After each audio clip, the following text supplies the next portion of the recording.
the Caregiver Connection podcast by Best Care, where we dive into new topics each week, drawing inspiration from our insightful and educational blog posts.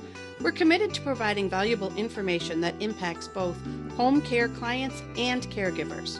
Without further ado, let's jump into this week's episode. How to get an emotional support animal.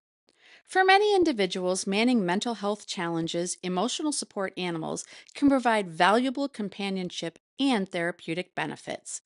Unlike service dogs that require specialized training for specific tasks, emotional support animals offer comfort through their presence alone.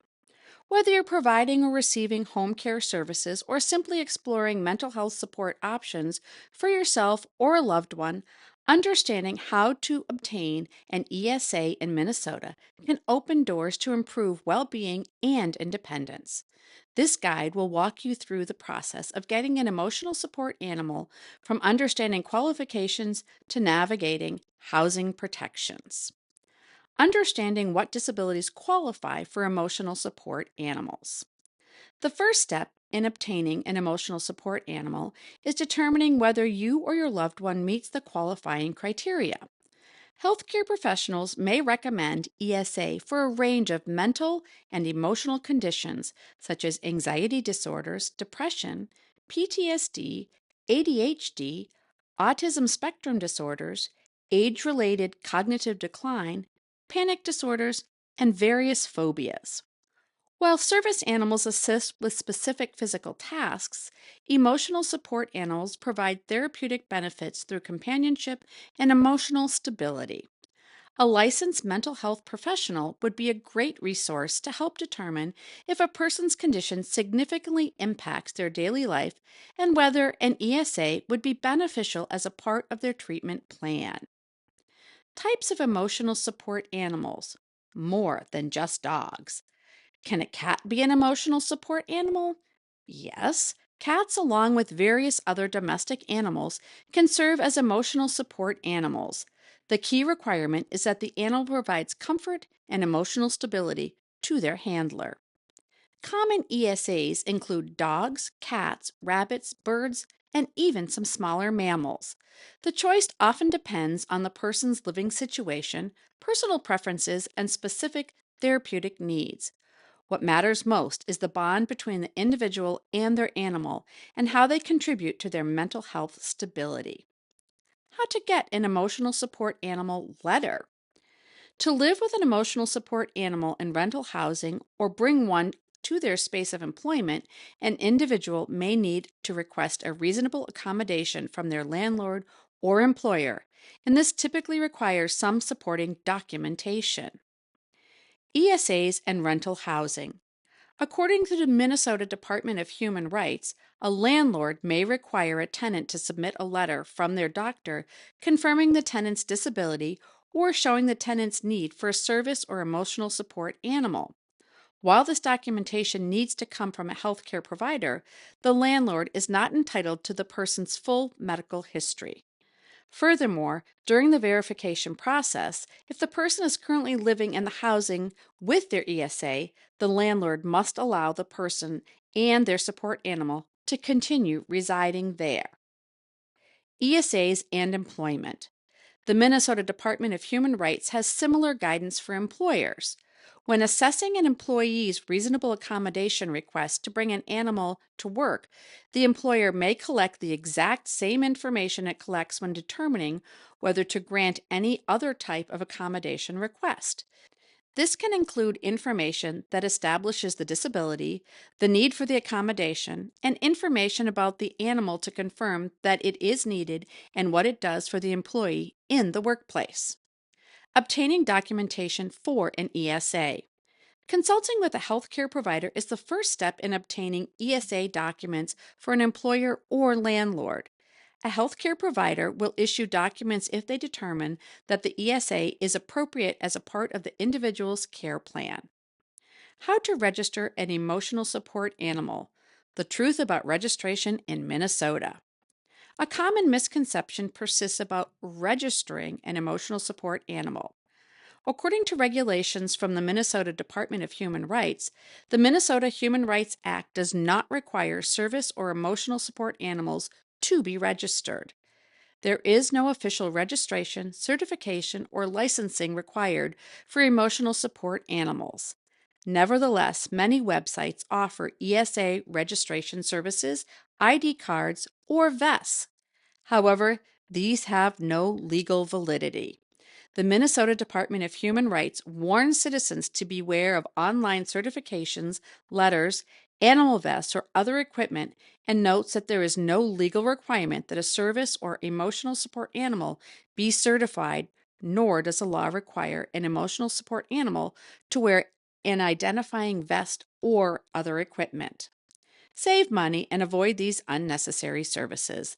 The only documentation that matters is proper supporting documentation from a licensed healthcare provider if your landlord or employer requests it. Minnesota Emotional Support Animal Housing Laws.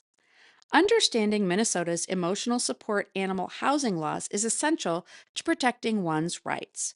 Both federal and state laws provide important protections for individuals with emotional support animals. The Minnesota Department of Human Rights explains that landlords cannot discriminate against tenants because of their disability under the Minnesota Human Rights Act. In many situations, landlords must allow service animals and emotional support animals into their rental properties, regardless of policies about pets. Under those same guidelines, key housing protections include no pets policies do not apply. Because of service animals and ESAs are not considered pets, landlords are not allowed to restrict them based on pet policies. No pet fees. Because they are not pets, landlords also cannot charge pet fees, including pet deposits or monthly pet rent for ESAs. Protection from discrimination. While landlords can sometimes restrict pets based on their breed or size, this does not apply to ESAs. An emotional support animal cannot be denied based on its breed because it is not a pet. Multiple animals. Tenants are not restricted to a limit on the number of emotional support animals that they can have unless it presents a burden on the landlord. The housing accommodation process. While landlords are not allowed to deny ESAs based on pet policies, tenants must still communicate with their landlord before obtaining a support animal. The Minnesota Department of Human Rights advises tenants to request a reasonable accommodation from their landlord. When making a request, the tenant should describe how their condition affects their life and how the ESA will provide support. The process works best when tenants make their request as soon as possible and landlords respond in a reasonable time frame. Open dialogue throughout the process helps ensure a successful outcome. When landlords can deny ESA requests. While protections are strong, landlords may deny a request for reasonable accommodation in certain circumstances.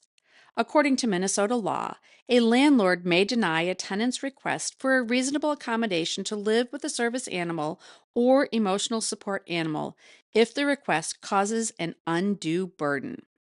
This includes situations where the particular animal poses a threat to health and safety, is likely to cause substantial property damage, or would create a substantial financial or administrative burden. Emotional Support Animal Minnesota. Understanding your rights and responsibilities. While having an ESA means an individual is protected from housing discrimination, they must also ensure that the animal is well behaved and doesn't cause problems for others.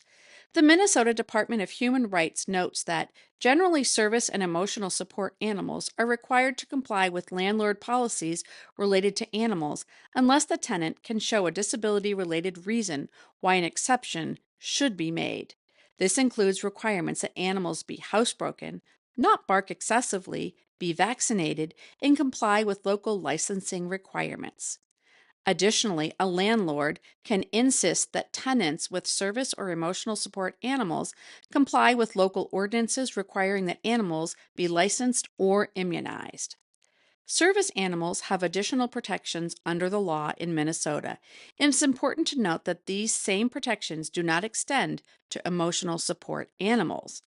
In particular, A business is not required to allow an emotional support animal onto its premises. However, a business or government office can choose to allow emotional support animal access. Read more about the differences between how a service animal and an ESA are treated under Minnesota law. Moving forward with confidence. Obtaining an emotional support animal can provide significant therapeutic benefits for those managing mental health challenges. Understanding one's rights and the proper process helps ensure that the person needing the ESA can access these benefits while maintaining positive relationships with landlords and employers. Remember that, unlike service animals, emotional support animals do not have public access rights to restaurants, stores, or other businesses.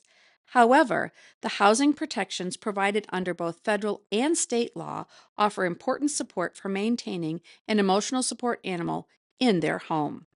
For any questions related to family caregiving or support services, don't hesitate to reach out to Best Care. We are here to help navigate the complexities of care and support for individuals and families throughout Minnesota. If you find this podcast helpful, share this with a friend, leave a review, and don't forget to subscribe. Contact us today for expert guidance and support. Visit bestcaremn.com. Thanks for listening to the Caregiver Connection.